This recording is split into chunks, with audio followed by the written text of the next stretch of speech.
মাঝে মাঝে শীতকালীন সবজি চাষে ব্যস্ত সময় পার করছেন কৃষককে নিয়ে আরো জানাতে যুক্ত হচ্ছেন আমাদের সহকর্মীরা। প্রথমেই যাচ্ছি লালমনিরহাটে রবিউল হাসানের কাছে। রবিউল, কি কি সবজি চাষ করছেন কৃষকরা, কবে থেকে বাজারে পাওয়া যাবে? ধন্যবাদ টিপু। আপনি যেমনটি বলছিলেন, উত্তরের জেলা লালমনিরহাট কিন্তু কৃষির উপর নির্ভরশীল। এখানকার মানুষ, বেশিরভাগই মানুষ কিন্তু কৃষি কাজে নির্ভরশীল। বিশেষ করে আমাদের এই লালমনিরহাটে বেগুন, ফুলকপি, করলা, আহ ধনিয়া পাতা থেকে শুরু করে এবং বিভিন্ন শাকসবজি কিন্তু চাষাবাদ হচ্ছে, এবং চাষাবাদে কিন্তু কৃষকদের ভাগ্য পরিবর্তন হয়েছে।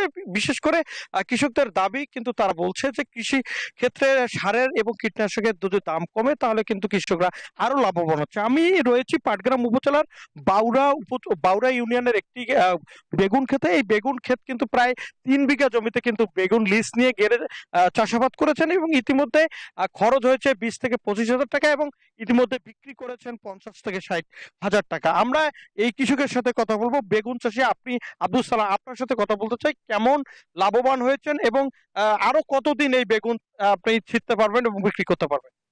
আসসালামু আলাইকুম। আমি মোহাম্মদ আব্দুল সালাম। এই বেগুন আমি 2.5 বিঘা জমি লাগাছি। 2.5 বিঘা জমিতে 25 থেকে 30 হাজার টাকা খরচ করছি। আর এই প্রায় 3 মাস ধরে বেগুন ছিঁড়লাম, আগাম জাত করছি। তো কিছু বর্ষায় সীমিত কিছু ক্ষতিগ্রস্ত হয়েছে, বাকিটা আরো 2-2.5 মাস গাছগুলো ঠিক হয়ে আছে, 2-2.5 মাস ছিঁড়ে যাবে আরো। তাতে মোটামুটি 50 হাজার টাকার বেশি বিক্রি করছি। আর আরো 50 হাজারের বেশি বিক্রি করা যাবে, তাতে মোটামুটি লাভবান হবে। মোটামুটি 50, 60, 70 হাজার টাকা এমনিতে ইনভেস্ট করা যাবে বেগুনের লাভের ক্ষেত্রে। ধন্যবাদ আপনাকে। আমরা শুনছিলাম এই বেগুন চাষী আব্দুল সালামের সাথে। তিনি কিন্তু 3 বিঘা জমি লিজ নিয়ে কিন্তু বেগুন চাষাবাদ করেছেন, এবং এই বেগুনটা প্রায় 6 মাস জমিতে থাকার পরে কিন্তু তারা 6 মাসে কিন্তু তারা বিক্রি করতে পারছেন, এবং তারা কিন্তু লাভবান হচ্ছেন। এবং এদিকে কিন্তু কৃষি বিভাগ বলছেন বেগুন চাষি থেকে শুরু করে আগাম শীতকালীন সবজি চাষীদের কিন্তু বিভিন্নভাবে পরামর্শ প্রদান করছেন কৃষি বিভাগ। এই ছিল আমার কাছে সর্বশেষ। আমরা যাচ্ছি রাজবাড়িতে, সেখানে মিঠুন রয়েছে, সেখানকার সংবাদ জানতে। রবুল, আপনাকে ধন্যবাদ।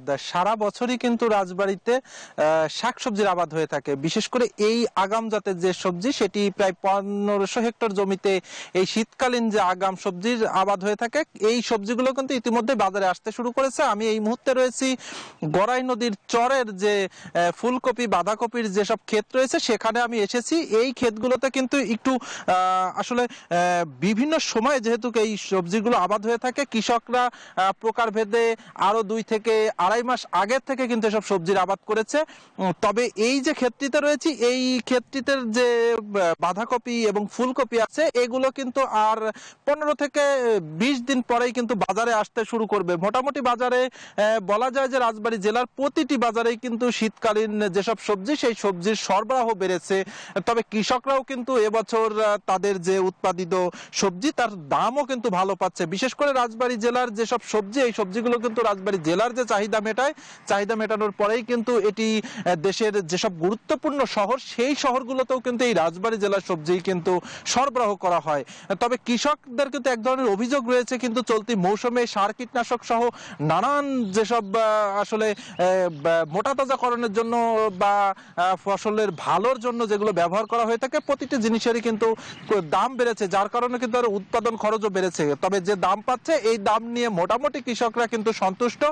তবে আগামী কয়েকদিনের মধ্যেই যে শীতের যে কুয়াশা, সেই কুয়াশার কারণে কিন্তু ক্ষতির সম্ভাবনা রয়েছে। কৃষকরা বলছে কিন্তু যে সামনে যে কুয়াশার কারণে কিন্তু কিছুটা উৎপাদনে কিন্তু ব্যাহত হতে পারে, যার কারণে কৃষকরা আগাম যে সবজি রয়েছে তাতেই কিন্তু একটু লাভবান হচ্ছে। মূলত এতটুকুই ছিল আমার কাছে রাজবাড়ী থেকে শীতকালীন সবজি আবাদের সর্বশেষ তথ্য। ফিরছি স্টুডিওতে টিপু। মিঠুন, আপনাকে ধন্যবাদ।